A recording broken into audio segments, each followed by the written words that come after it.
하에 새치고 주시고 전부 이스라엘 백성이 전부 산 밑에 이렇게 모여 있고 무리서 말씀하시고 하나님의 백성 이스라엘 백성들이 아멘으로 화답하고 이런 총회가 있었습니다.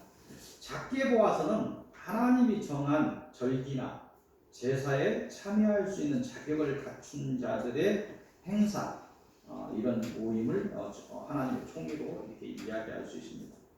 우리 이 시대 우리가 갖는 영적으로 보는 하나님의 총회는 우리가 하나님의 부름을 받고 영광스럽게 변화되어서 가는 천국에서 하나님이 주재하시는 전체 생명의 공동체의 총회가 될 것입니다. 오늘 본문은 이 하나님의 총회에 들어갈 수 있는 자격을 말씀하시고 있습니다. 물론 오늘 본문에서 이야기하는 하나님의 공동체의 어떤 자격을 육적인 것으로 말씀하고 있습니다. 구약은 영적인 시대가 아니기 때문에 육적으로 이야기하는 것입니다. 지금 장애인들은 그런 하나님의 총회에 못 들어간다는 거 아니, 지금 우리는 이제 그렇게 받으면 안 되죠. 오늘 주시는 말씀을 영적인 말씀을 바꾸어서 우리가 이제 본다면 첫 번째 1절을 통해서 주시는 말씀은 하나님의 생명이 없는 자, 고환이 상한 자나 음경이 잘린 자는 여호와 총회에 들어오지 못하리라. 이런 장애를 이야기하는 것은 본인인데 우리에게 이제 받는 것은 하나님의 생명이 없는 자를 말씀하십니다. 즉 하나님의 생명이 없어서 하나님의 생명을 낳을 수 없는 자는 천국에 들어갈 수 없다. 하나님의 생명을 가진 자만 생명을 전할 수 있어요. 그래서 하나님의 생명을 가진 자만 하나님의 생명을 낳을 수 있다는데 하나님의 생명이 없이 뭘 어디가 선교라고 오고 가서 무엇을 한들 무슨 하나님의 생명이 이루어지겠습니까? 둘째로 주시는 영적인 말씀은 사생자를 말씀하십니다. 두 번째 2절 보면 사생자는 여호와의 총회에 들어오지 못하리니 이렇게 말씀하시는데 이 사생자 이는 하나님을 놓친 사람이나 처음부터 사단에 의해 미혹되어서 세워진 기독교 종교인들을 거론하십니다. 이들은 하나님의 생명이 없기 때문에 사생자이기 때문에 하나님이 세우신 새하늘과 새 땅에 들어갈 수 없다고 말씀하십니다. 세 번째는 암몬과 모압 사람을 이야기합니다. 3절 보면 암몬 사람과 모압 사람은 여호와의 총회에 들어오지 못하리니 이야기합니다. 암몬과 모압 사람 이는 하나님을 알지 못하는 다른 종교인과 기타 모든 세상 사람을 지칭합니다. 당연히 이들은 하나님의 총회에 들어갈 수 없다고 하십니다. 당연히 천국에 들어갈 수 없는 것이죠. 믿음을 바로 세우시고 오직 하나님만을 소망하시고 하나님의 사랑을 받아 이 땅에서 그 사랑을 펴셔서 충성된 자로 하나님의 부름을 받아 하나님의 총회에 이루시기를 빕니다. 오늘 본론의 첫 말씀은 사사기로 갑니다. 사사기 앞쪽에 사시라고 써 있는 것이 사사기입니다. 사사기 13장을 보도록 하겠습니다. 사사기 13장 이곳을 통해서 주시는 말씀은 부정한 것을 먹지 말라 이렇게 이야기합니다. 오늘 본문 보면 여러분들이 잘 아는 삼손과 데릴라 영화가 나왔어요. 삼손에 대해서는 잘 알 거예요. 오늘 본문은 삼손에 관한 이야기입니다. 13장부터 이렇게 쭉 삼손에 관한 이야기가 좀 나오는데 이곳을 통해서 삼손이 태어나기 전에 삼손의 아버지가 마누아라는 사람인 것 같아요. 단지파 마누아라는 사람이 그 아내 이름은 거론되지도 않았어요. 그 삼손의 어머니겠죠. 그 아내에게 하나님께서 어떻게 말씀이 나가는 거죠. 하나님의 귀한 사명이 있는 아들을 낳을 것이다. 이렇게 고지가 된 거예요. 그러니까 뭐라고? 부정한 것을 먹지 말라. 이렇게 경고하시는 것이 오늘 내용입니다. 귀한 아들을 낳으니까 정갈해라 이런 뜻이죠. 13장 4절을 이렇게 보겠습니다. 그러므로 너는 삼가 포도주와 독주를 마시지 말며 어떤 부정한 것도 먹지 말지니라. 부정한 이런 것들은 뭐 육적으로 한다면 내위에서 얘기하는 뭐 음식에서 부정한 것이다 이런 것도 있을 수 있을 것이고, 영적으로 얘기하면 뭐 우상 제물이나 이런 것을 먹지 말라는 것이 있을 것이고 이럴 것입니다. 오늘 주신 말씀을 육적으로 받아서 부정하다 하는 것들을 삼가하여 우리의 건강을 위할 수도 있겠습니다. 우리 뭐 부정하다는 거 먹지 않는 우리 건강 할 수도 있겠죠. 오늘 우리에게 영적인 말씀으로 이 말씀을 주십니다. 그 영적인 말씀은 뭐냐면 영적인 부정에 물들지 말라는 것입니다. 사단의 미혹에 속아서 세상의 소망을 두고 하나님의 소망을 놓친다면 그는 하나님을 놓치고 하나님의 나라에 들어가지 못하게 될 것이라 말씀하십니다. 오직 하나님의 진리의 말씀을 사모하시고 하나님의 은혜를 힘입고 거룩함에 이루시고 이기시는 그런 복된 사람들이 되시기를 빕니다. 어려운 거 아니에요. 간단히 보면 됩니다. 오늘 본론의 두 번째 말씀은 앞쪽으로 갑니다. 내위기입니다. 음식물 규정을 내위기에서 하나님이 십계명을 주시고 또 하위 세칙을 주신 내위기의 말씀을 주셨는데, 그 중에서 레위기 11장은 음식물에 관한 규정입니다. 이곳을 통해서 주시는 말씀은 거룩하라. 레위기 11장을 통해서 주시는 말씀은 거룩하라. 아까 얘기했던 것처럼 이곳의 내용은 하나님이 주신 십계명에 따른 하위 세칙 중에서 음식물 규정에 관한 것입니다. 즉 우리에게 식물을 먹을거리로 주셨던 하나님께서 노아 홍수 사건 이후에 급격한 환경 속에서 동물을 먹을거리로 허락하죠. 식물은 이게 쉽지 않은 거예요. 나무도 3년이 되어야 뭐 열매가 감나무 한번 치어도 3년이나 되어야 열매 제대로 열립니다. 쉽지 않은 거고, 동물들은 뭐 토끼나 이런 뭐 몇주 막 번식되고 그렇죠. 급격한 이런 환경 변화 속에서 동물을 먹을 거로 주시는데 단서를 주시죠. 정한 것과 부정한 것을 구분하여 먹게 하셨습니다. 왜 그렇게 부정한 것과 정한 것을 정하여서 구분해서 먹게 했냐면 레위기 11장 오늘 45절을 봅니다. 45절 같이 한번 공독해 보겠습니다. 레위기 11장 45절 나는 너희의 하나님이 되려고 너희를 애굽 땅에서 인도하여 낸 여호와라. 내가 거룩하니 너희도 거룩할지어다. 하나님께서 육적으로 애굽에서 인도내시다. 그를 택해서 인도했다. 이스라엘 백성에게 주시는 말씀, 우리에게 주시는 말씀은 나는 너희의 하나님이 되려고 너희를 사단에게서 인도하여 낸 여호와라. 아멘. 그러니까 내가 거룩하니 너희도 거룩하라. 이제 너희는 내 자녀라. 이 말씀을 하시는 것입니다. 이 본문 또한 우리에게 영적인 말씀으로 주십니다.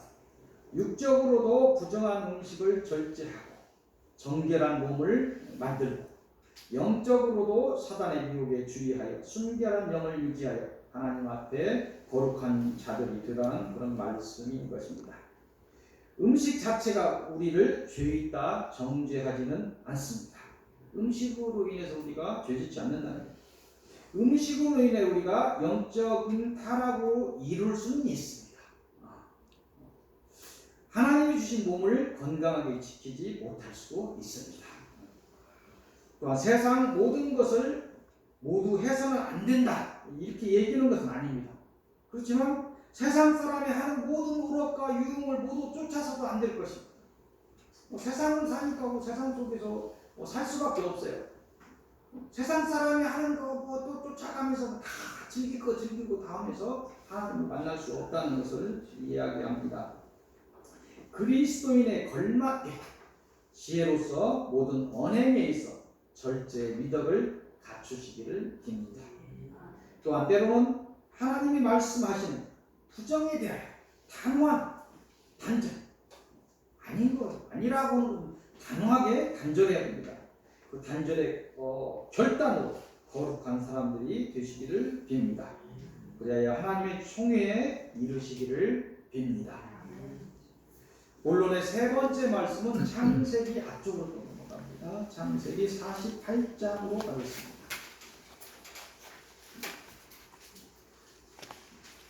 창세기 48장 1절에서 22절까지입니다. 이곳을 통해서 주시는 말씀은 너희는 내 것이다. 이렇게 말씀하십니다. 이곳의 내용은 뭐냐면 야곱이 요셉의 아들인 에브라임과 므낫세를 향해 안수하고 축복하여 자신의 아들로 삼는 것을 내용하고 있습니다. 요셉의 아들 요셉이 들어가지 않죠. 들어가지 않는데 요셉의 아들들이 손자들이 야곱의 아들들입니다. 그래서 12지파가 되는 거예요. 너는 내 것이라 이렇게 이야기하는 거. 그 내용입니다. 내용이 야곱이 요셉의 아들 두 아들을 자신의 아들로 삼는 거예요. 너는 내 것이라. 5절을 보면 내가 애굽으로 와서 내게 이르기 전에 애굽에서 내게 낳은 두 아들 에브라임과 므낫세는 내 것이라. 루벤과 시므온처럼 다른 자식처럼 손자지만 다른 자식과 같이 내 것이 될 것이라. 그래서 분깃을 주는 거예요. 지파 하나씩 주는 거예요. 이것을 통해서 주시는 영적인 말씀은 뭐냐면 죽었다고 포기했던 요셉이 아들로 다시 돌아오고 야곱이 알지 못하던 때에 애굽에서 나온 요셉의 자녀인 에브라임과 므낫세를 그 얻은 기쁨으로 삼고 그 얻은 것을 기쁨으로 삼고 야곱이 이 두 아들을 손자들을 자신의 자녀로 삼고 자신의 기업을 물을 자들로 자녀로 세워서 지파를 이루게 한 것처럼 우리에게도 그런 복을 주시겠다. 너 자녀 아니었는데 이 자녀 삼겠다 이런 것이죠. 다시 말해서 사단의 자녀 되어서 포기했던 우리가 돌아와서 하나님 앞에 섰으니 이제 우리를 자녀 삼으며 우리의 후손까지 하나님의 자녀 되게 하여 하늘의 기업을 물을 자들로 세우시겠다. 이런 복되고 복된 말씀을 우리에게 주시는 것입니다. 아멘. 우리뿐만 아니라 왜 너희에게 이런 영적인 훈련을 시키는 줄 아느냐. 너 후손까지 내 자녀로 만들겠다. 복을 주겠다. 우리가 이 영적인 이 고난을 잘 이겨야 되는 이유입니다. 하나님께서 우리를 향해 너희는 내 것이라 이렇게 오늘 선포하십니다. 더불어 창세기 48장 4절의 말씀으로 우리가 받을 복을 대신 선포하십니다. 너는 내 것이다. 너희는 내 것이라 하고 나서 48장 4절로 너희는 어떤 복을 받을 것이다 이렇게 선포하시는 거예요. 48장 4절의 말씀을 중에서 제가 읽겠습니다. 내가 너로 생육하고 번성하게 하여. 아멘. 내게서 많은 백성이 나게 하고. 아멘. 내가 이 땅을 내 후손에게 주어서 영원한 소유가 되게 하리라. 아멘. 예수 그리스도를 통해서 하나님의 자녀된 여러분들에게 하나님께서 선포로서 자녀됨을 오늘 확증하셨습니다. 또한 자녀로서 받을 복을 선포하셨습니다. 아멘으로 화답하시고 하나님의 자녀로 당연히 누려야 할 이 땅의 복과 하늘의 복을 누리시기를 빕니다. 만복의 수혜자들이 되시기를 빕니다. 오늘 결론의 말씀은 한 장 더 넘겨서 49장 창세기 49장으로 가도록 하겠습니다. 이곳을 통해서 주시는 말씀은 너희를 통치하리라.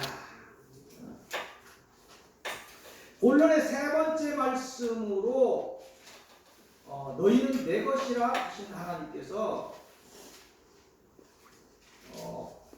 다시 우리를 향해 너희를 통치하리라, 너희를 다스리라, 직접 내가 너희를 다스리리라 이렇게 말씀하십니다. 창세기 49장은 야곱이 죽기 전에 자녀들에게 남긴 유언이면서 예언입니다. 양처럼 이렇게 나중에 용돈에서 하나님의 은혜가 있어서 자녀들에게 모아놓고 마지막에 유언을 하고 예언을 하고 축복을 하고 모여서 예배를 한번 다 드리고 이렇게 가는 것을 소망합니다. 하나님께 기도하고 있어요. 야곱이 이렇게 했으니까 성경에서 이렇게 한 것처럼 나도 이렇게 하리라 이렇게 생각하고 있습니다. 49장이 그런 내용입니다. 특히 오늘 본문은 49장 8절에서 12절까지를 보는데 결론의 첫 말씀으로 창세기 49장 8절에서 12절까지 보는데 그 유언 중에서 유다에 관한 예요. 유다가 네 번째 아들인데 장자의 노릇을 하고 있죠. 유다에 대한 유언을 그 내용을 하고 있어요. 그중 특별하게 우리에게 10절의 말씀을 통해서 결론의 말씀으로 우리에게 주십니다. 한번 읽겠습니다. 같이 한번 공독하겠습니다. 10절의 말씀입니다. 주가 유다를 떠나지 아니하며 통치자의 지팡이가 그 발 사이에서 떠나지 아니하기를 실로가 오시기까지 이르리니 그에게 모든 백성이 복종하리라. 이 말씀을 통해서 우리에게 주시는 말씀은 하나님께서 하나님의 자녀로 선포된 우리를 이제 직접 다스리게 주가 지팡이로 다스리는 어떤 주라고 있는데 이 주가 유다를 떠나지 않게 하나님의 주가 하나님이 너희를 직접 통치하겠다. 다시 이리와 저리가 뭐 합창을 그럴 때 말이야. 쥐봉 같은 이게 주라고. 하나님이 직접 이 주가 떠나지 않게 상징적인 의미를 이야기하고 있어요. 하나님의 자녀로 선포됐죠. 너희는 내 것이라 이렇게 얘기했는데 이제 너희를 다스리겠다 이렇게 이야기합니다. 하나님의 날이 이를 때까지 우리를 지켜주시고 인도하여 주시겠다는 그런 말씀을 하십니다. 그러하니 너희는 사단의 미혹을 이기고 순결하라 말씀하십니다. 오직 언행을 삼가 하나님 앞에 거룩한 자들이 되라 말씀하십니다. 너희는 내 것이라 내가 통치하리라 하신 하나님께서 마지막 결론이자 명령을 하십니다. 그것은 마태복음 25장 14절에서 30절까지 말씀입니다. 마지막 결론이자 명령은 충성하라. 이 말씀은 마태복음 25장 14절에서 30절까지 이 말씀은 달란트의 비유입니다. 달란트. 잘하는 얘기죠. 하나님께서 우리의 사명을 위해서 각자에게 맞는 사명에 맞는 달란트를 주었다. 사랑을 받은 사람도 있고 봉사하는 그런 마음을 주셔도 봉사하게 하는 그런 마음을 주신다. 또 어떤 큰 사명이 있어서 어떤 은혜, 어떤 지혜나 예언이나 병고침이나 이런 달란트를 받은 사람도 있을 수 있고 여러 가지 달란트들이 있다는 것입니다. 그 사명에 맞게 각자에게 달란트를 주었다. 그러니까 달란트의 크고 작은 5달란트 받은 2달란트 받았지 1달란트 받았니 그걸 얘기하는 것이 아니고 사명에 따라 주셨다는 거예요. 박목사가 이뻐서 큰 어떤 뭐를 주었다는 거 아니에요. 사명이 있으니까 주었다는 거예요. 사명을 감당하면 복에 이르는 것이고 5달란트를 받았어도 사명을 감당하지 못하면 개우로 악한 조망이 쫓겨남을 받는 것이고 1달란트를 받았어도 충성을 다하면 이 교회 공동체를 위해서 봉사하고 인내하고 사랑을 실천하고 이런 것을 하면 하나님의 충성된 종아 이런 소리를 들을 수 있는 것입니다. 달란트의 크고 작음이라 많고 적음을 따지지 말고 충성을 다하라. 이렇게 말씀하십니다. 오늘 주시는 너희는 내 것이다. 내가 너희를 다스리리라 하시는 하나님의 말씀을 잊지 마시고 오직 하나님의 명령에 따라 하나님의 나라와 그 확장을 위해 충성하시기를 빕니다. 모두가 담대히 선한 싸움을 감당하시고 하나님의 지혜와 권능을 받아 이기시고 하늘에 빛나는 기업들이 되시기를 빕니다. 기도하시겠습니다.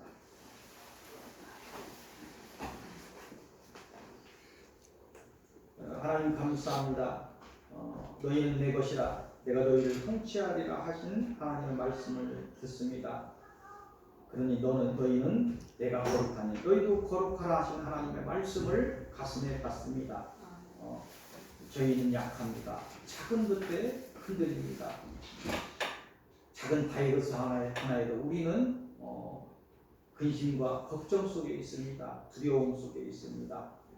저희를 지켜주시고 영육간에 부정한 것에서 떠나게 하시고 오직 하나님을 소망하며 하나님이 주신 그 소망의 길에 따라 푯대를 잃지 않고 달려가는 저희들이 되게 하옵소서.